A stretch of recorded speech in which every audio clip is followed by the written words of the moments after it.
তুমি যদি মনে করো শুধু কিওয়ার্ড দিয়েই ইউটিউব ভিডিও র্যাঙ্ক করানো সম্ভব, তাহলে তুমি এখনও পর্যন্ত অনেক পিছিয়ে আছো। ইউটিউবের নতুন অ্যালগরিদম এখন video thumbnail, watch time, comment, share এসবকে বেশি গুরুত্ব দিচ্ছে। তাই আজ আমি তোমাকে এমন 5টা প্রমাণিত ট্রিক দেখাবো যা ফলো করলে কিওয়ার্ড ছাড়াই তোমার ভিডিও 100% র্যাঙ্ক করবে। ভিডিওটা একদম শেষ পর্যন্ত দেখো, কারণ ভিডিওর প্রত্যেকটি লাইনই অনেক গুরুত্বপূর্ণ।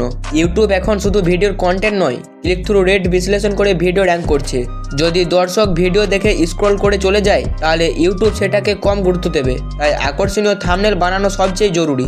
ইউটিউব এআই এখন ভিডিওর 10 সেকেন্ড দেখেই বুঝতে পারে তোমার ভিডিও ভালো না বোরিং। তাই ভিডিও শুরুতেই এমন কিছু বলতে হবে যাতে দর্শকের কৌতূহল বাড়ে এবং স্ক্রল করা বন্ধ করে দেয়।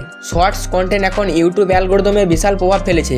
অনেক কন্টেন্ট ক্রিয়েটার শর্টস ব্যবহার করে লং ভিডিওতে ট্রাফিক আনছে। তাই যদি লং ভিডিওতে ভিউ না আসে, তাহলে শর্টস বানাও যা দর্শককে লং ভিডিওতে নিয়ে আসবে। ইউটিউব এখন কমেন্ট সেকশনকে এসইও র্যাঙ্কিং হিসাবে বিবেচনা করছে।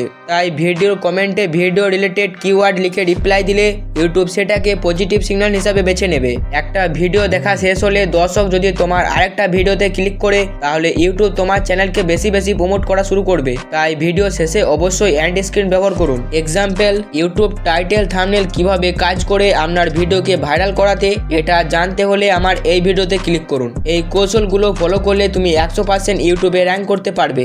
এখনই এইগুলো ট্রাই করা শুরু করো। তুমি কি শুরু করতে চাও? কমেন্টে জানাও হ্যাঁ। বন্ধুরা, এই ভিডিওটা এই পর্যন্তই। ভিডিওটা ভালো লাগলে একটা লাইক করো আর এরকম ইউটিউব টিপস পেতে চ্যানেলটা সাবস্ক্রাইব করো। দেখা হবে আবার পরের ভিডিওতে।